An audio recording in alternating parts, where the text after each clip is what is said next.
Revenge on the lowlife landlord who first deprived us of heat and later kept our security deposit. I responded to this post https://red.e243q0 and had a mini blow up, with many encouraging me to repost it here, so here it is.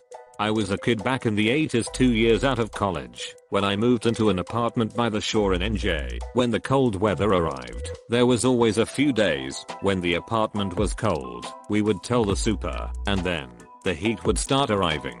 One year the heat started decreasing in February, and inside the apartment was like in the 50s, and we had to start wearing coats. We told the super about it and nothing happened this time. We wrote the landlord about it, and still nothing.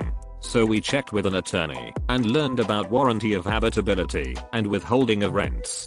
So yet another certified letter to the landlord, and we start withholding rents. He files a motion to evict us, and we answer with the merity defense, depositing the withheld monies with the court. The judge finds in our favor for all the money was withheld. We continue to live there because there just aren't many other options as we save for a home. Flash forward to living there for 6 years, on the last lease, because we are about to buy a home, we write in a clause that we can break the lease with 45 days notice in writing. Similar to his 45-day clause, they don't notice it, because it's slightly obscured on the top left of page 2, so they sign off on it, and return it to me. So in the middle of the lease, we give the 45-day written notice, make the rent payments, and leave. They don't return our deposit, so we sue for it, demanding double. They sue us for the remainderment of the 6 months rent, and refuse to return our security deposit. This is no longer small claims court, but we proceed without an attorney anyway. They are expensive. We arrive at the courthouse and court forces a round of arbitration. The arbitrator says we will lose, in front of the judge, and to pay the rent remainderments. We refuse and wait for the judge. While waiting, the landlord's attorney drops by and asks why we didn't take the arbitrator's advice. So we tell him about the clause we wrote in, and he states he saw it too, and that since it was crossed out, it's not part of the deal. We show him our copy of the lease where it's not crossed out, and his face goes white as a sheet.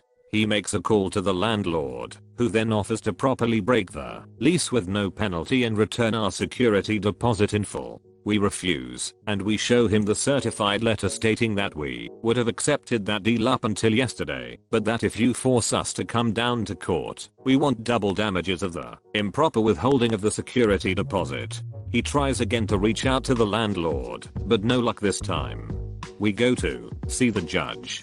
He looks at both leases and calls their attorney to the bench. The judge takes our lease and thrusts it toward their attorney and says, "This is the lease in force." Their attorney starts walking around the courtroom like a chick with his head cut off, while I try to laugh as quietly as possible. The judge finds for us for double damages. We receive nothing for a week, and I go back to the courthouse, where the clerk says they should pay that judgment immediately, and tells us about chattel execution, and gives us that form. A couple of weeks pass, and a check appears from the landlord. Another month passes, and we get a call from the court.